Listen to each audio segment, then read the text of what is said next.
Good afternoon, everybody. I'm going to be the member of opposition for the topic of the U.S. federal government making voting online an option in all general elections by 2024.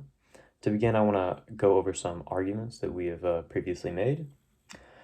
The Americans already have mail-in voting, therefore there is no need for online voting, as we have a system that allows Americans to vote if they don't want to visit the polls. There is no evidence that COVID can be spread through the voting lines, as the people that did contract COVID were also at backyard events and therefore not following their own guidelines.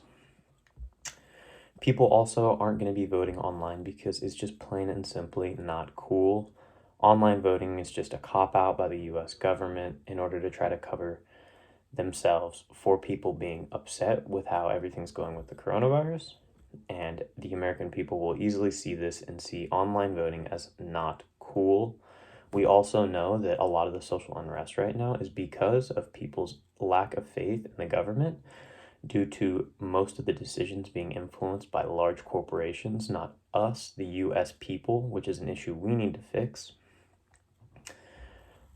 We also know that the Federal Election Commission, which, as stated by the affirmative, would be implementing this, is only made up of 3 people at this point, and therefore it is doomed from the start. There's no way that these people will be able to implement and take control of online voting, especially by 2024. The timeline is just too small. And we also know that the US government has had issues with implementing online software in the past and issues with dealing with this type of software in the past. We know that the Obamacare healthcare.gov site was not working when it first was established, and we also know of all the failures that happened with the stimulus check. Now that I outlined those previous arguments, I'm going to respond by some of the affirmatives arguments. They mentioned that mail-in voting is bad and it takes at least a month for results, and that if we voted online, we would get our election results extremely quickly. However, we would like to say that the topic at hand is that the US federal government should be making voting online an option by 2024. We are not going to mandate this. Therefore, there are still going to be a large majority of people mailing in votes and voting at polling places. So it will not happen overnight. This will still take time to count the election results, and therefore this timeline issue will not be something solved. The affirmative also mentioned that there will be less skepticism in the elections, as people can now vote online. However, that is untrue, as the MIT Election Data and Science Lab has collected data showing that Americans who use electronic voting machines, which is what our phones and computers are, they're going to be electronic voting machines in our own households, will have much less trust in their votes not being altered and counted correctly. Therefore, implementing this online voting is going to actually increase skepticism and then lead to increased civil unrest, which is very bad, as civil unrest is already a big issue right now, and any more is going to potentially harm people and potentially shut down more businesses. The affirmative also mentioned how voting is cool due to P. Diddy encouraging voting. P. Diddy is not cool. He hasn't produced good music anytime soon, and his clothing line is of very poor quality, as reported, and therefore he is not seen as cool.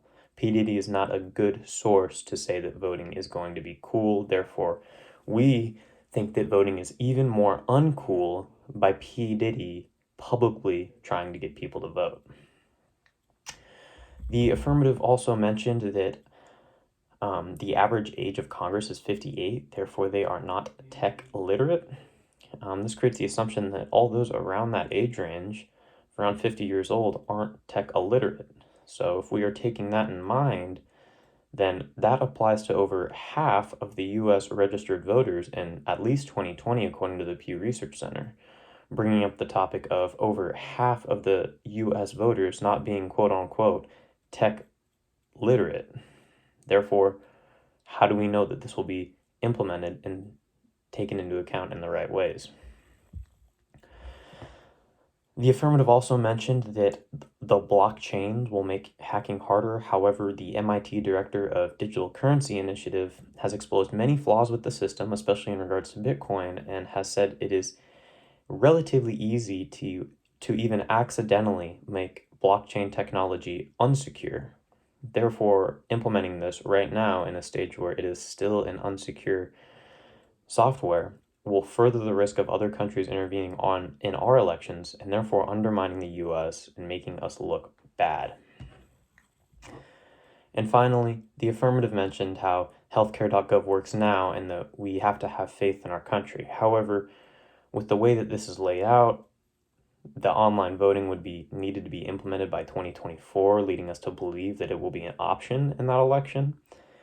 And if anything like healthcare.gov happens to the online voting in the 2024 election, we could potentially have extremely bad election results, and therefore our presidency will be undermined, which is bad, as then we will not be able to trust our government to the exact same extent. Thank you.